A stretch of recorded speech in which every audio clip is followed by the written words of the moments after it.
L'œil a besoin de la lumière pour voir, mais à force d'être exposé à ce mal nécessaire, peut engendrer des impacts négatifs sur la vision.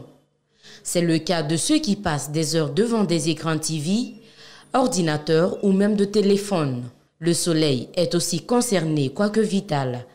La lumière bleue a une fraction qui stimule l'hormone qui favorise le sommeil. La lumière bleue induit des effets nocifs.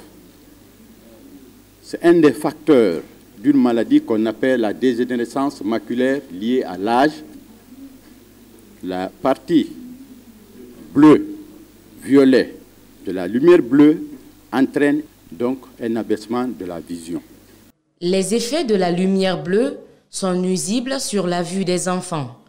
Ceux-ci sont les plus exposés à travers l'utilisation massive des appareils numériques. Les enfants, avant 10 ans, les organes qui cherchent à protéger l'œil contre l'effet de la lumière bleue ne sont pas aussi matures. Donc, chez les enfants, il faut une attention particulière. Utiliser peu les écrans numériques. Mais comment se préserver contre cette lumière bleue? Dr Mob précise. Réduire l'utilisation des écrans numériques. Il faut chercher à porter des verres filtres, des lunettes qui filtrent. Donc il faudrait s'informer lorsque vous construisez les types d'ampoules à utiliser. Et réduire surtout les luminosités des écrans. Selon des informations, la lumière bleue nocive limite les défenses antioxydants et elle contribue à l'accélération du vieillissement rétinien. Lorsqu'il s'agit de recouvrer la santé, tous les moyens sont bons. En plus des produits pharmaceutiques, certains aliments du quotidien sont efficaces dans le traitement de certaines pathologies. Par exemple, le gingembre, il se mélange avec plusieurs autres produits, dont le citron et le miel pour traiter certaines maladies avec assez de bienfaits. Le gingembre est utilisé comme alicament, c'est-à-dire on le croque quotidiennement avec la petite cola qu'on vend là, qui a une dimension très réduite. Donc, croquer avec la petite cola, non seulement ça évite, n'est-ce pas, la constipation, mais ça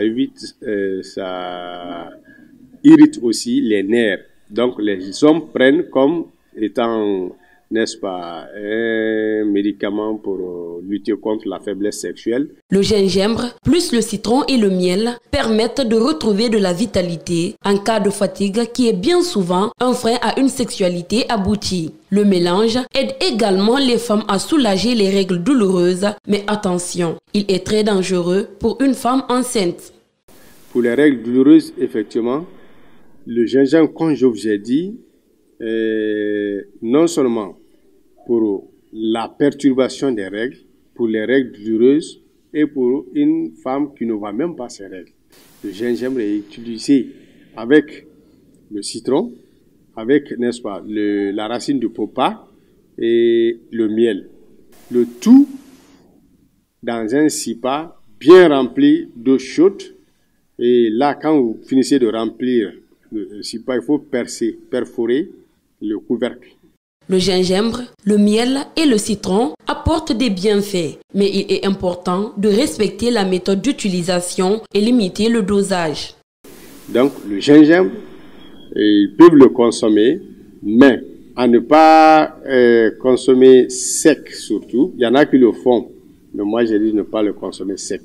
Il faut préciser que trop consommer le gingembre peut aussi créer l'insomnie et reste défendu aux enfants de moins de 18 ans et aux vieux ayant plus de 60 ans.